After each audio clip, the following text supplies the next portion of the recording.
إن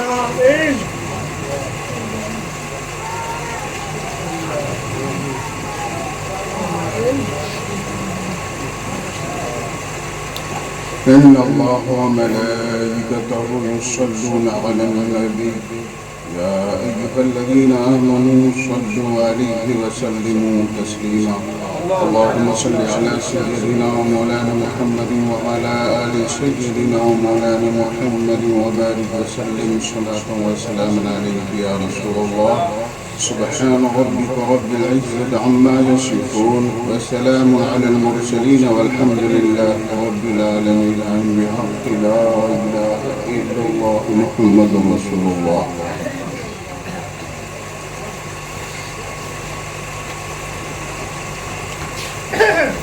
السلام عليكم ورحمة الله وبركاته. وعليكم السلام ورحمة الله وبركاته.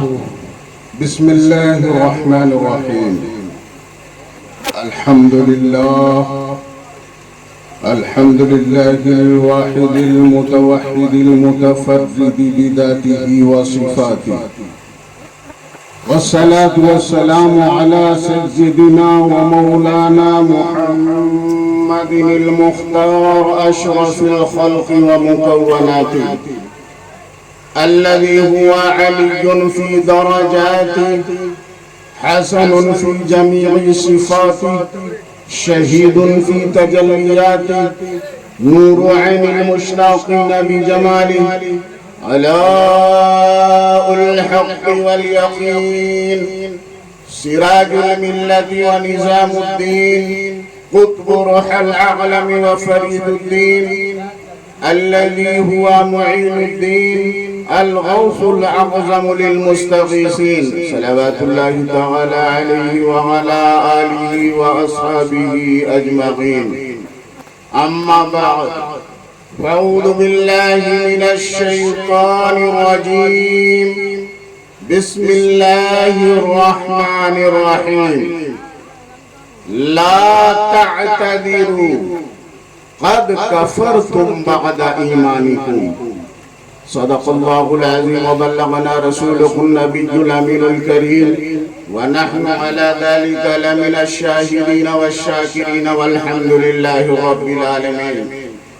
إن الله وملائكته يصلون على النبي يا أيها الذين آمنوا صلوا عليه وسلموا تسليما. درود پاک پڑھ لیجیے. اللهم صل على سيدنا ومولانا محمد معظم الجود والكرم منبع العلم والحل والحكم وبارك وسلم صلاة وسلاما عليك يا رسول الله صلاة وسلاما عليك يا حبيب الله. محترم حضرات، سب سے پہلے میں مبارکباد پیش کرنا چاہوں گا عزیز گرامی وقار جناب حافظ و قاری شارق رضا صاحب اور عزیز القدر مولانا صدام حسین جامعی اور اس بستی کے ارباب حل و ذمہ داران کو کہ انہوں نے حق اور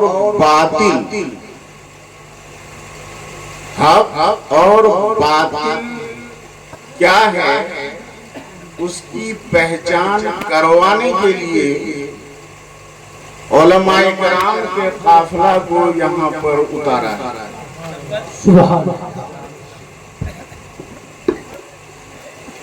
اللہ تبارک و تعالی ان دونوں حضرات کو اور آپ تمام کو سلامت رکھے. ابھی آپ حضرات نے خطیب اہل سنت ناشر مسلک اعلی حضرت مولانا رمضان حیدر صاحب سے ایک ولولہ انگیز خطاب سماعت کیا. انہوں نے پوسٹ مارٹم کیا ہے. اب میں یہ چاہتا ہوں کہ ایک ایک پرزے کو الگ کر کے آپ کو پہچان کرا دوں کہ یہ گردہ ہے، یہ ہارٹ ہے، تو اس میں یہ بیماری ہے، اس میں یہ بیماری ہے، اس میں یہ خرابی ہے. سبحان اللہ سبحان اللہ. آپ لوگ سننے کے موڈ میں ہیں؟ بولیے. بے شک. دیکھیے جلسہ ہے اور جلسے میں ساری باتیں نہیں ہو پاتی. سب سے پہلے میں آپ کو ایک پیغام دینا چاہتا ہوں. جنہیں شوق ہے اور جن کو کھجلی ہوتی ہے ان سے آپ کہہ دیں کہ اس طرح کھجلی تمہاری ختم نہیں ہوگی. اگر اپنی کھجلی کو تم مٹانا چاہتے ہو تو یہاں نہیں، یہاں سے سہارنپور تک تم جسے چاہو بلا لو. ہم سہارنپور سے نجد تک پہنچانے کی صلاحیت رکھتے ہیں. سبحان اللہ سبحان اللہ یا رسول اللہ. بلا لو، ایک ایک میٹر پہ بات کر لو، مناظرہ کر لو، حق اور باطل ظاہر ہو کے رہ جائے گا. بے شک بے شک بے شک ہے. ویڈیو بنے گا اور پوری دنیا دیکھے گی کہ نبی کا وفادار کون ہے اور نبی کا غدار کون ہے. سبحان اللہ سبحان اللہ. یہ چپکے چپکے پان کے ٹھیلے پہ، چائے کی دکان پہ بولو، یہ مزدور سے، یہ کھیتی کھلیان کرنے والے سے نبی کا علم غیب نہیں تھا. دیکھو جبھی تو ماں عائشہ کا ہار گم ہو گیا، پتہ نہیں چل پایا، اونٹ کو اٹھایا گیا تو اونٹ کے نیچے وہ ہار مل گئے. ہے نا؟ ارے بولنا ہے، اگر مرد ہو تو ہمارے سامنے آ کر بولو، بے شک بے شک بے شک. ہمارے علماء کے سامنے آ کر بولو. یہ پان کا ٹھیلا والا جواب دے گا، یہ چائے کی دکان کرنے والا جواب دے گا. سبحان اللہ. جواب چاہیے تو علماء اہل سنت کے پاس آؤ، سبحان اللہ. ہم جواب دیں گے. سب سے پہلے میں پوچھنا چاہتا ہوں، ابھی ان کی تعریف میں بتاؤں گا کہ ان کے ڈانڈے کہاں سے ملتے ہیں.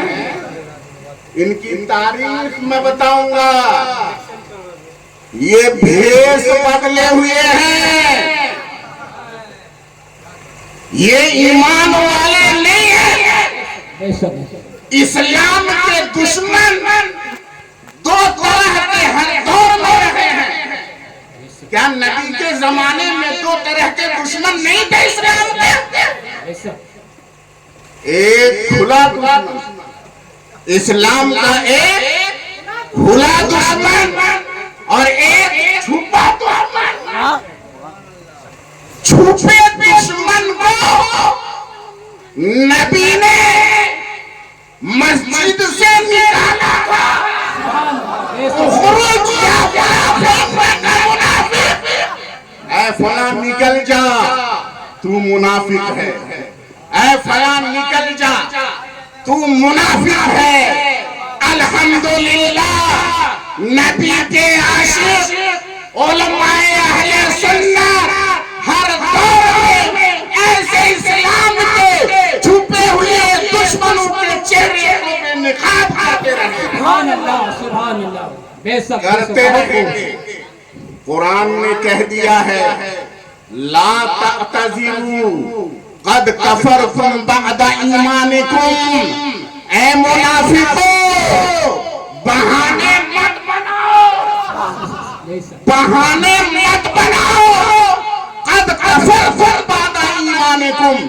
ایمان ظاہر کرنے کے بعد تم کافر ہو چکے ہو. ایمان ظاہر کرنے کے بعد تم کافر ہو چکے ہو. جبھی تو قرآن نے اعلان کر کے کہہ دیا, اعلان کیا قرآن نے, وَمِنَ النَّاسِ مَن يَقُولُ آمَنَّا بِاللَّهِ وَمِنَ النَّاسِ مَن يَقُولُ آمَنَّا بِاللَّهِ وَبِالْيَوْمِ الْآخِرِ وَمَا هُم بِمُؤْمِنِينَ. سبحان اللہ. کچھ لوگ ایسے ہیں جو نبی کے پاس جاتے ہیں اور کہتے ہیں ہم اللہ پر ایمان رکھتے ہیں, آخرت پر ایمان رکھتے ہیں, حالانکہ وہ مومن نہیں. بولو کہا تھا نا, ارے یہ تو اپنے گرو گھنٹالوں کے پیچھے نماز پڑھتے ہیں نا, اپنے گروؤں کے پیچھے نماز پڑھتے ہیں, ان کے گرو تو نبی کے پیچھے نماز پڑھتے ہیں. سبحان اللہ, سبحان اللہ. نبی کے پیچھے پڑھتے تھے نا, نبی کے پیچھے پڑھتے تھے, جہاد میں بھی جاتے تھے, جماعت میں بھی شریک ہوتے تھے, مسلمانوں کی مجلسوں میں بھی پہنچتے تھے, مشورے میں بھی شامل ہو جاتے تھے, اور دیکھتے تھے کہ مسلمان کیا پلاننگ کر رہے ہیں, مسلمان کافروں کے لیے کیا پلاننگ کر رہے ہیں. وہ بھید معلوم کرتے تھے اور جا کر کے اپنے گرو گھنٹالوں کو بتا دیتے تھے. قرآن کہتا ہے جب آتے ہیں تنہائی میں نبی کی بارگاہ میں تو کہتے ہیں ہم تو ایمان لائے ہیں. وَإِذَا خَلَوْا إِلَىٰ شَيَاطِينِهِمْ قَالُوا إِنَّا مَعَكُمْ. اور جب اپنے شیطانوں کے پاس جاتے ہیں, ابو جہل کے پاس جاتے ہیں, ابو لہب کے پاس جاتے ہیں, تو کہتے ہیں ہم تو تمہارے ہی ساتھ ہیں, ہم تو تمہارے ہی ساتھ ہیں. میرے دوست اور بزرگوں, میں نے کہا نا, میں ان کی تاریخ بتانا چاہتا ہوں. یہ ہر دور میں رہے, ہر دور میں, نبی کے دور میں رہے, چھپ کے رہے, منافق بن کے رہے. ایک جہاد میں نبی پاک صلی اللہ تعالی علیہ وسلم تشریف لے جاتے ہیں, اور جب مال غنیمت ملتا ہے تو مال غنیمت تقسیم کرتے وقت پیارے نبی نے جب مال غنیمت بانٹا, غنیمت کا مال بانٹا, تو ایک شخص کھڑا ہوا. میں بخاری کی حدیث پیش کر رہا ہوں, کوئی رد نہیں کر سکتا ہے, میں کوئی واقعہ اور قصہ نہیں سنا رہا ہوں. ایک آدمی اٹھا, وہ کیسا آدمی تھا, حدیث میں آیا ہے ناطق الجبہ, اس کی پیشانی ابھری ہوئی تھی, غائر العینین, اس کی دونوں آنکھیں اندر کو دھسی ہوئی تھی, اور اس کی داڑھی بڑی بڑی بڑی بڑی گھنی گھنی داڑھی تھی, بالکل دیکھنے میں سنت کا پابند, مشمر الازار, وہ بہت اونچا پائنچا کیا ہوا تھا, یعنی پائجامہ اوپر اٹھایا ہوا تھا, سنت کے مطابق عمل کرنے والا تھا. وہ اٹھا, اٹھنے کے بعد اس نے کیا کہا, اعدل یا محمد, معاذ اللہ, اے محمد مال بانٹنے میں آپ انصاف کیجیے. بولیے, مجاہدین کے ساتھ تھا نا, وہ جنگ کر کے آیا تھا نا, وہ مسلمانوں کی صورت میں تھا نا, بولو مسلمانوں کی صورت میں تھا نا, تبھی تو جہاد میں گیا تھا, جنگ میں گیا تھا نا, نبی کے ساتھ جہاد میں شریک تھا. کہا اعدل یا محمد, اے محمد مال بانٹنے میں انصاف کیجیے. یہ سننا تھا. پیارے آقا کا چہرہ جلال سے سرخ ہو جاتا ہے, جلال سے سرخ ہوتا ہے, اور فرماتے ہیں اگر میں روئے زمین میں اگر میں انصاف کرنے والا نہیں ہوں تو پھر کون انصاف کرنے والا ہوگا. سبحان اللہ, سبحان اللہ. پیارے نبی نے یہ فرمایا, لیکن عاشق کی زبان کچھ اور ہوتی ہے. جذبہ عشق کچھ اور ہوتا ہے. روایت میں آیا ہے حضرت عمر فاروق فوراً نیام سے تلوار باہر نکال لیتے ہیں, تلوار نیام سے کھینچ لیتے ہیں. ایک روایت میں آیا حضرت خالد بن ولید تلوار کھینچ لیتے ہیں اور عرض کرتے ہیں یا رسول اللہ مجھے اجازت دیجئے میں اس کی گردن اڑا دوں گا, میں اس کی گردن اڑاؤں گا. میرے آقا نے فرمایا وہ رحمت للعالمین تھے نا, سبحان اللہ, بولو رحمت للعالمین تھے. میرے آقا نے فرمایا عمر اسے چھوڑ دے, شاید یہ نماز پڑھتا ہوگا. توجہ چاہوں, سبحان اللہ, لعلہ یصلی, حدیث کے الفاظ ہیں, شاید یہ نماز پڑھتا ہوگا, نماز پڑھتا ہوگا. اب یہاں پر سوال یہ پیدا ہوتا ہے کہ حضرت عمر نے اسے گستاخ سمجھا, نبی کا گستاخ سمجھا اور اسے واجب القتل سمجھا کہ نبی کا گستاخ واجب القتل ہوتا ہے, وہ بے ایمان ہوتا ہے, اس کے پاس ایمان نہیں ہوتا. ارے وہ تو واجب القتل تھا نا, لیکن نبی نے کیوں منع کیا؟ نبی نے روکا کیوں؟ قتل کرنے سے منع کیوں کیا اور فرمایا یہ نماز پڑھتا ہوگا؟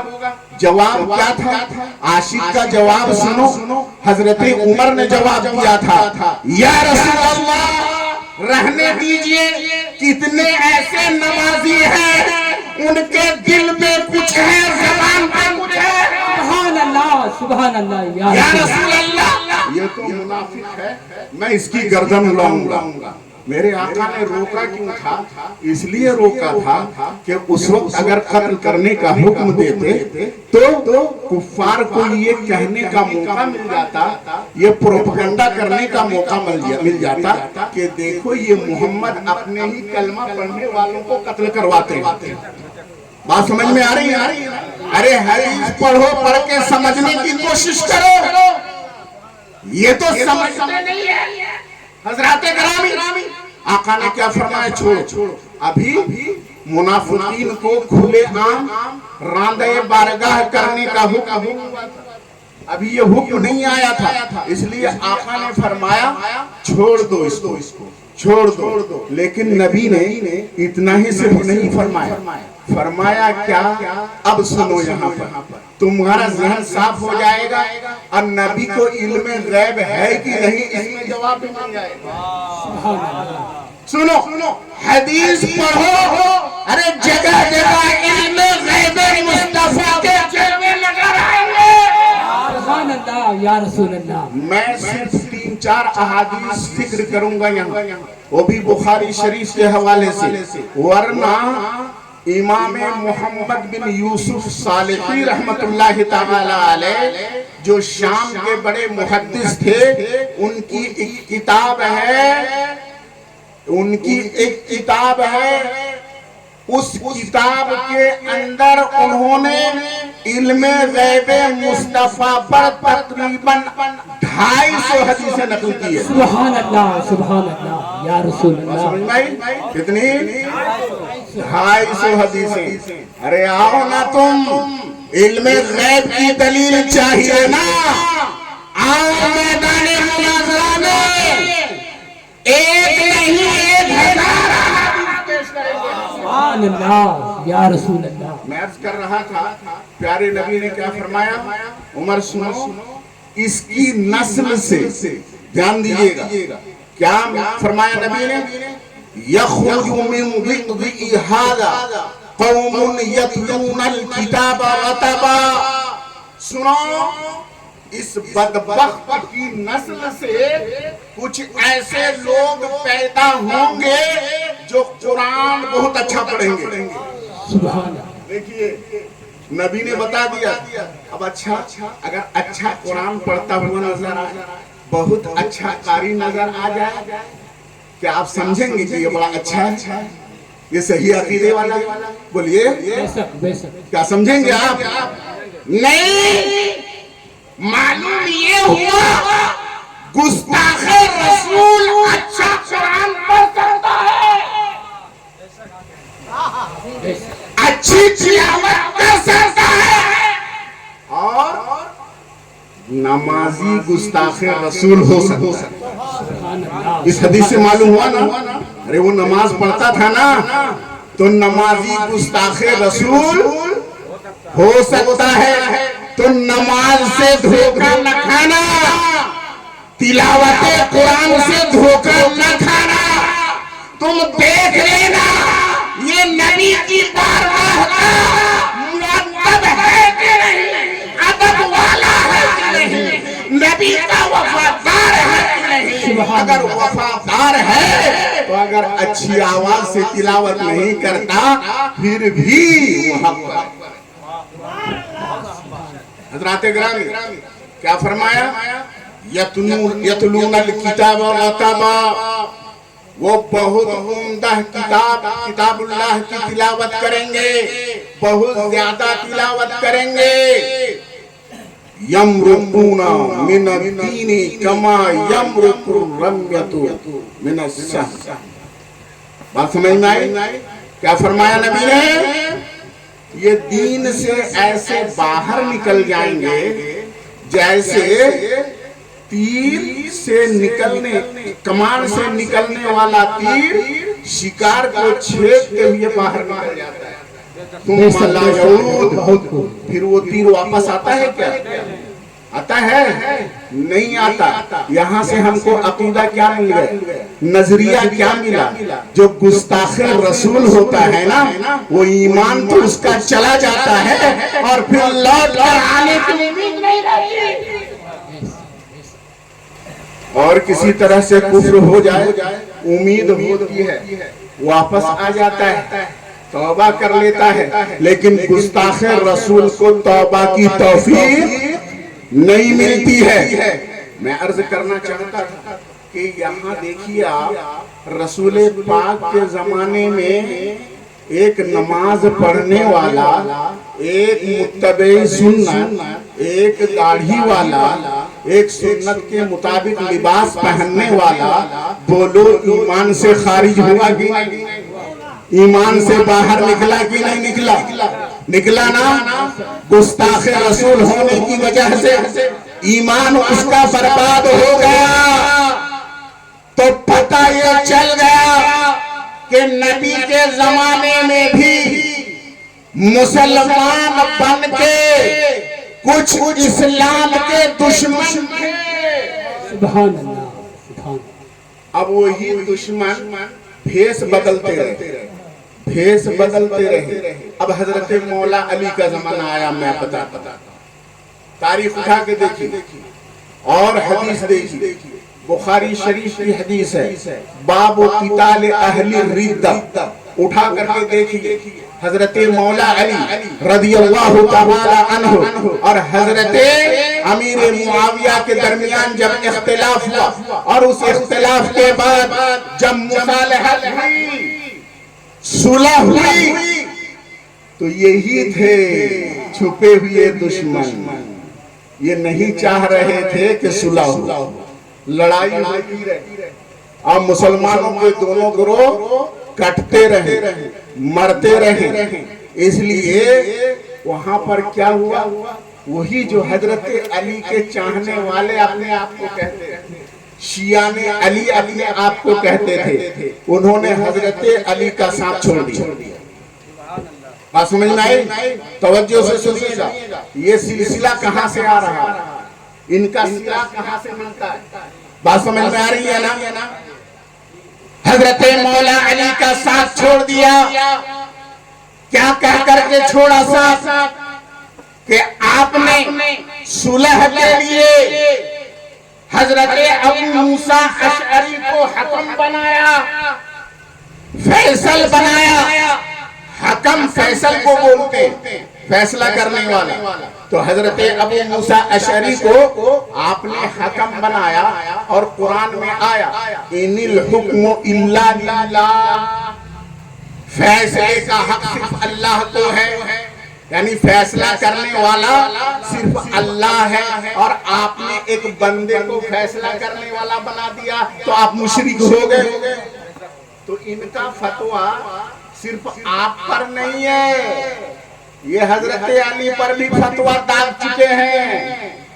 یہ صرف پوری دنیا کے مسلمانوں کو مشرک نہیں کہتے، ان کی نظر میں حضرت مولا علی بھی مشرک ہو چکے ہیں معاذ اللہ. انہوں نے کیا کہا؟ آپ مشرک ہو گئے. حضرت علی کو مشرک کہا اور حضرت علی کے ساتھ جتنے لوگ تھے سب کو مشرک کہا، سب کو مشرک کہا. بات سمجھ میں آ رہی تھی؟ اس موقع پر حضرت خالد بن ولید رضی اللہ تعالی عنہ، ایک روایت کے مطابق حضرت عبداللہ بن عمر رضی اللہ تعالی عنہ نے ارشاد فرمایا تھا، کلمۃ حق ارید بها الباطل. یہ آیت تو تم صحیح پڑھ رہے ہو، اے گستاخ، آیت صحیح پڑھ رہے ہو، لیکن اس کی مراد غلط بتا رہے ہو، معنی غلط بتا رہے ہو. تو ان کو ان کے گرو سے یہی سبق ملا ہے، آیت پڑھ پڑھ کے لوگوں کو گمراہ کرتے ہیں، آیت پڑھ کے لوگوں کو گمراہ کرتے ہیں. کیسے؟ جیسے کہتے ہیں کہ قرآن میں آیا ہے، اللہ تعالیٰ نے فرمایا، اے نبی آپ فرما دیجئے، قل انما انا بشر مثلکم، میں تم جیسا بشر ہوں، تم جیسا آدمی ہوں.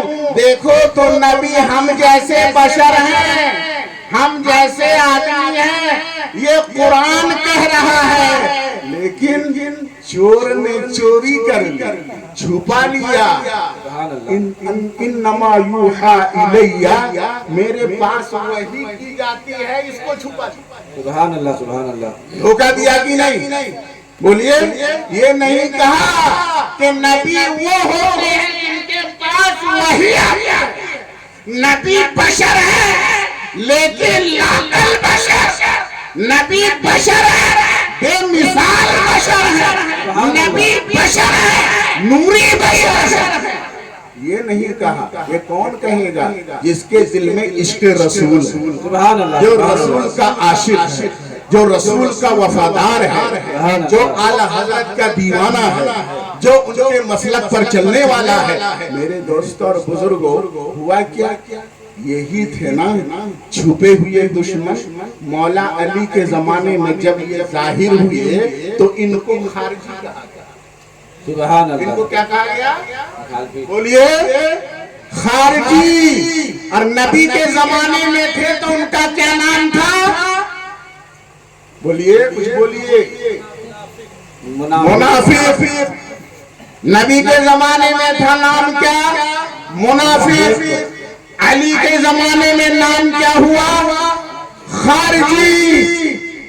اب آئیے زمانہ بدلتا گیا اور 1115 ہجری میں نجد کے اندر ایک محمد بن عبد الوہاب نجدی نام کا ایک آدمی پیدا ہوا.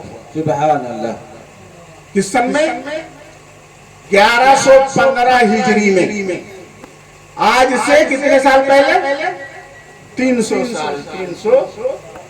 330 سال ہے نا پہلے ایک مولوی پیدا ہوا. سمجھے؟ اب وہ مولوی کیسا پیدا ہوا؟ ایسا مولوی پیدا ہوا کہ اس نے ایک کتاب لکھی. اس کتاب کا نام رکھا کتاب التوحید. کیا نام رکھا؟ کتاب التوحید. اس کتاب کے اندر اس نے اپنے ماننے والوں کو چھوڑ کر پوری دنیا کے مسلمانوں کو مشرک کہا. کتاب التوحید کے اندر سب کو مشرک کہا. صحابہ مشرک، تابعین مشرک، ائمہ اربعہ مشرک، مفسرین مشرک، محدثین مشرک. بس اس کا ماننے والا جو ہے وہ صحیح توحید والا ہے.